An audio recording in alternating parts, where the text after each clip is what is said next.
Boa noite, irmãos, tudo bom? Hoje nós teríamos a nossa escola, Rocha Pinar, estávamos marcados para hoje e devido a isso tomei a atitude da gente fazer uma gravação aqui, né? Dizendo que nós estamos passando por esse momento aí difícil, né? Onde nós estamos todos em casa, todos, né, de uma certa forma aprisionados, né? Dentro de nossas casas, né? E hoje seria um dia onde que a nossa escola seria ministrada pelos irmãos Natan e pelo Jean, né? Irmãos que têm muito me alegrado, né? Pela forma que eles têm levado a sério a obra de Deus, têm feito de modo muito sério, né? E tem dado resultados. E isso é tremendo, né? E eles tinham uma palavra do trono de Deus para hoje. Mas aprove Deus, né, que isso fosse transferido, né? E com propósitos, né? A gente tem falado sobre propósito nesses últimos dias e é isso que está havendo, né? Há um propósito disso tudo com Deus, de Deus para nós, né? Bom, irmãos, sabe, eu tenho hoje observado, hoje eu fiquei muito estudando hoje e também acompanhando algumas coisas nas redes sociais e também e acompanhando algumas coisas ali da Secretaria de Saúde, onde trabalho. Mas algumas coisas me chamou a atenção nesses 2 dias aí. Uma delas foi que tem vídeos no Facebook, no YouTube, de muitas pessoas em condomínios, né? Alguns vídeos das pessoas aplaudindo os trabalhadores na saúde, mas em outros tantos, não só no Brasil, como no mundo, de pessoas nas janelas cantando louvores a Deus, outras, como hoje, estão combinando, né? Tá tendo no Face aí para as 20h30 hoje as pessoas saírem nas suas janelas e orarem a oração do Pai Nosso. Então, a gente tem visto um povo com uma certa forma com medo, né, de todos esses acontecimentos e um povo que tem nesse momento buscado, né, alguma coisa, alguma demonstração de fé, um resquício daquela lembrança de fé que o povo tem ainda, né? E também se demonstrou muito na internet, nas redes sociais, 2 versículos. A gente viu que muita gente correu, eu recebi de diversas pessoas, diversos parentes. Eu vi que na rede social correu muito esses 2 versículos, né? Que são o versículo de 2 Crônicas 7:13, né? Que eu tô com ele aqui aberto e que diz assim, né? Segundo Crônicas 7:13, que diz assim: se eu fechar o céu para que não derrame a chuva, ou ainda se ordenar os gafanhotos que devorem a terra, ou mesmo enviar a praga sobre a minha própria gente, e se este povo, que se chama pelo meu nome, se humilhar, orar e buscar a minha face, e se afastar dos meus maus caminhos, dos céus o ouvirei, perdoarei o seu pecado e os seus erros, e curarei a sua terra. Amém? E o outro versículo que tem aparecido muito, né? E tem tomado conta da internet, né? Das redes sociais é Isaías 26:20, que diz assim: Ei, povo meu, entra nos teus aposentos, esconde-te por um pouco de tempo, até que a ira do justo, em algumas traduções fala sobre a ira do Senhor, e aqui então tenha sido satisfeita. Porque Yahvé está para sair do seu domicílio a fim de punir o crime dos habitantes da terra. E a terra confessará os seus delitos de sangue. Ela não continuará a esconder os seus homicídios, né? Tem alguns outros que associam todas essas ocorrências aí com Apocalipse também, enfim, várias coisas. Mas hoje eu estava meditando um pouco, né, e estou falando rapidamente aqui, que senti de Deus de fazer isso, e não uma pregação em si. Isso tudo demonstra o quanto o povo não busca Deus. E quando num momento de tribulação ele lembra-se de Deus, né? Tem buscado daí nesses momentos o clamor, tem buscado fazer demonstrações, né, através das suas janelas, cantando e demonstrando, né, que tem uma fé. O problema maior é que a gente não deve somente demonstrar, a gente tem que viver uma fé. A gente tem que ser algo diferente, para que nesses momentos a gente possa ficar tranquilo. Né? É um pouco difícil às vezes a gente, né, ficar tranquilo nesses momentos. Né? A gente se preocupa com os filhos, com os pais. Eu tenho os meus pais mais idosos ainda. Tenho os meus filhos que estão longe, né? Um em Novo Hamburgo, outro em Florianópolis, Juiz de Fora, Minas Gerais. Então a gente se preocupa não estar perto deles. Mas a gente se tranquiliza dentro daquela expectativa, porque a gente sabe o que a gente tem vivido. E antes de terminar, eu queria mostrar alguma coisa que eu tenho lido e tenho pensado hoje durante o dia. O que Deus tem procurado, né, nesses dias?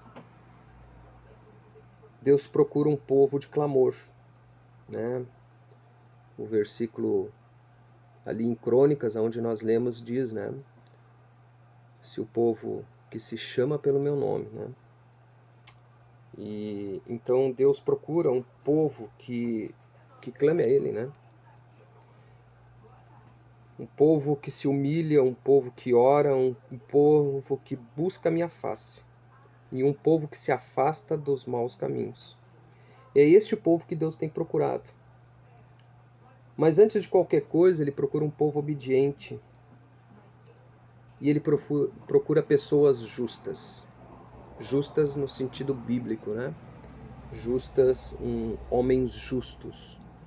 E a própria Bíblia nos mostra algumas coisas assim. Em Gênesis 18, 23. Tá?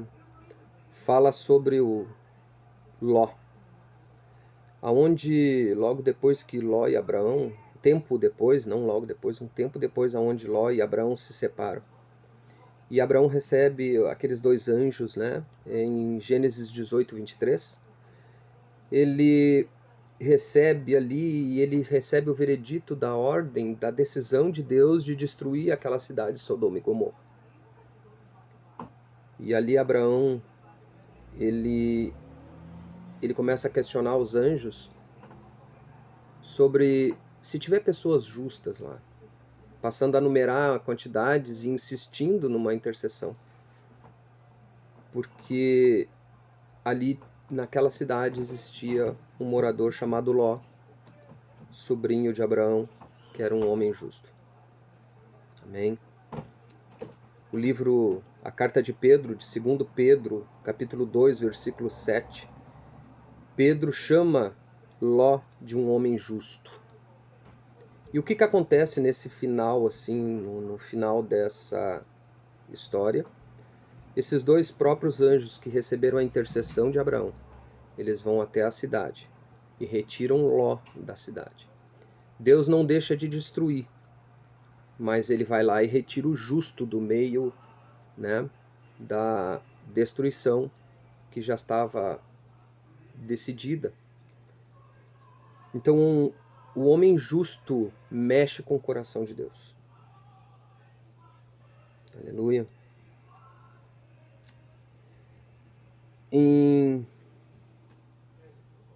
O outro que eu queria falar seria Noé. Noé, um pouquinho antes da história de Ló, no capítulo 6 de Gênesis e versículo 8, Deus mostra ali na sua palavra que estava muito indignado, né, com todo o povo. E ele resolve destruir a humanidade. Ele se arrepende daquilo tudo que tem feito. E o interessante é que ele determina uma sentença, né? Em Gênesis, vamos ver aqui, Gênesis 6:8, ele determina uma sentença. Vou abrir aqui.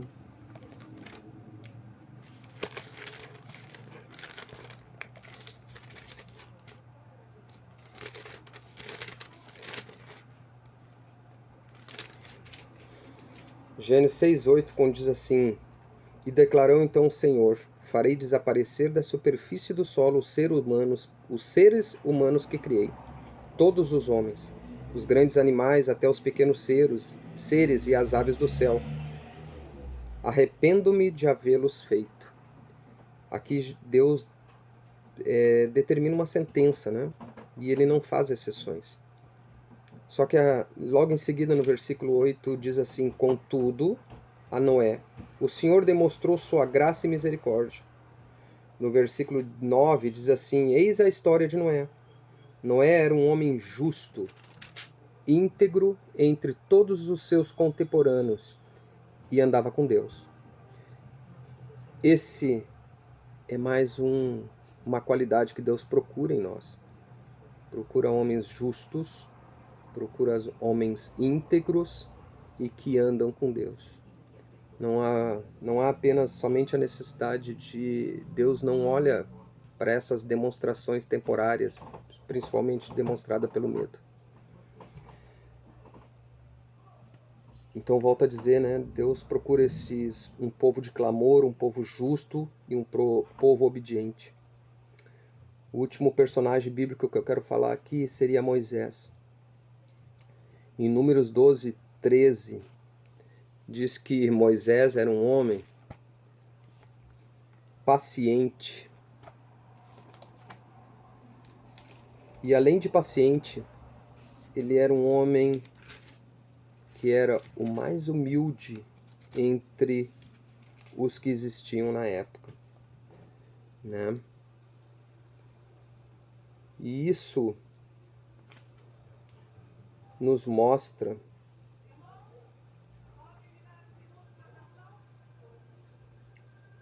Doze, 3. Ora, Moisés era um homem muito paciente, o mais humilde dos homens de sua época.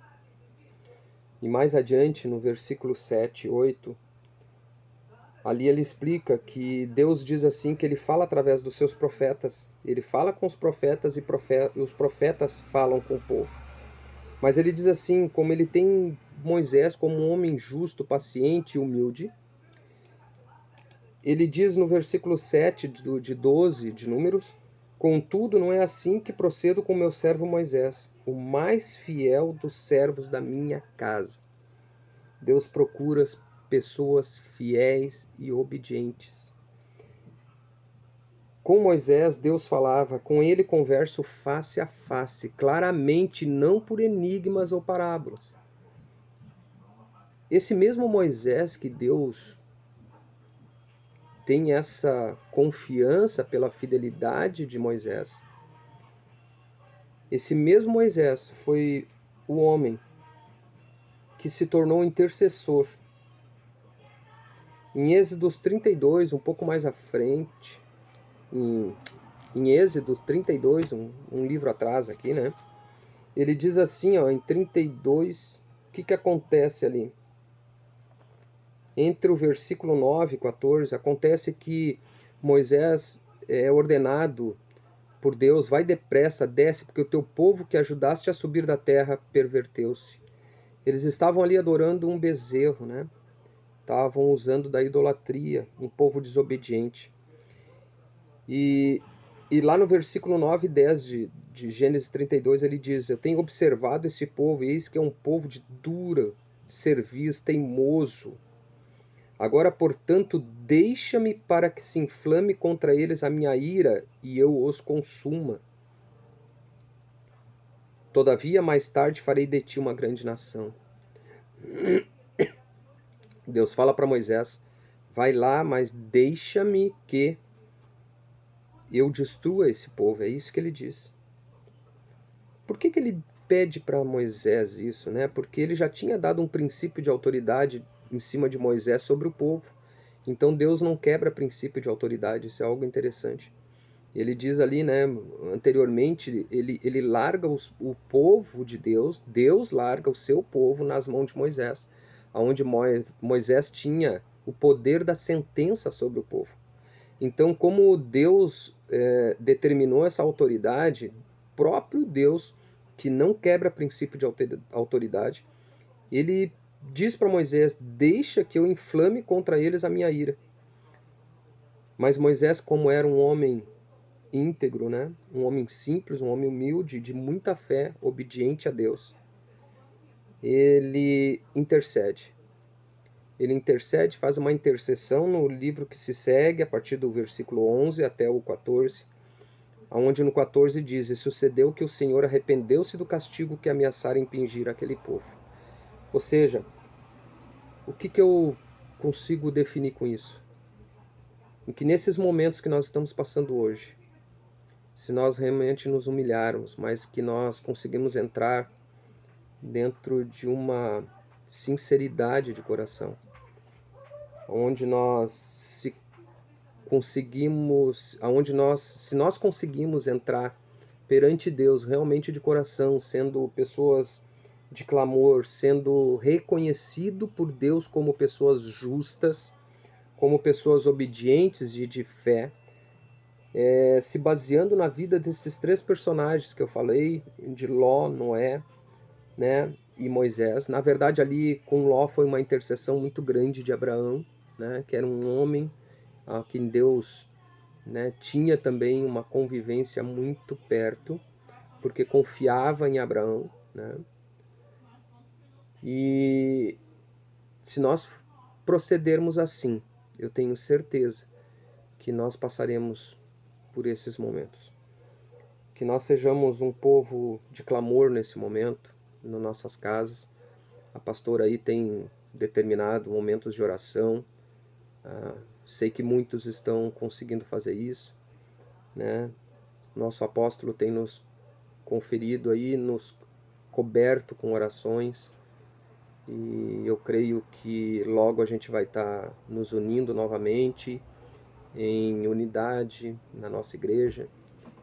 E eu tenho certeza que as portas do inferno não vencerão, né, esse momento. É um momento permissivo de Deus, que Deus permite que aconteça, testando realmente o seu povo, testando para ver se realmente nós estamos fazendo a obra de Deus de forma apenas aparente, ou se nós estamos fazendo de coração, se nós somos realmente sendo representantes de Deus na terra, se nós estamos sendo realmente sal, fazendo a diferença, se nós estamos sendo tempero nesse mundo. E eu deixo uma pergunta: nesses momentos, o que a gente tem feito, né? Será que nós temos feito a diferença nesse mundo? É difícil, às vezes, a gente parar e pensar em tudo isso, né? Mas é o que Deus espera de nós. Um povo de clamor, um povo justo, um povo obediente, um povo que clama ao Senhor. Amém, irmãos? Quero deixar um abraço a todos vocês. Hoje, esse momento, nós estaríamos ali na igreja com a Escola Rocha Pinar. Com certeza, logo a gente vai estar reunido de novo. Nós vamos marcar um outro dia. E o Jean e o Natan vão poder estar ali ministrando, né, sobre alguns princípios, né, onde eles vão ministrar alguns princípios para nós. E tenho certeza que vai ser benção. Tá? Um abraço a todos aí. Eu quero deixar um abraço meu, da Patrícia, e que nós possamos continuar em oração, possamos continuar unidos em fé, e que Deus abençoe a todos. Amém?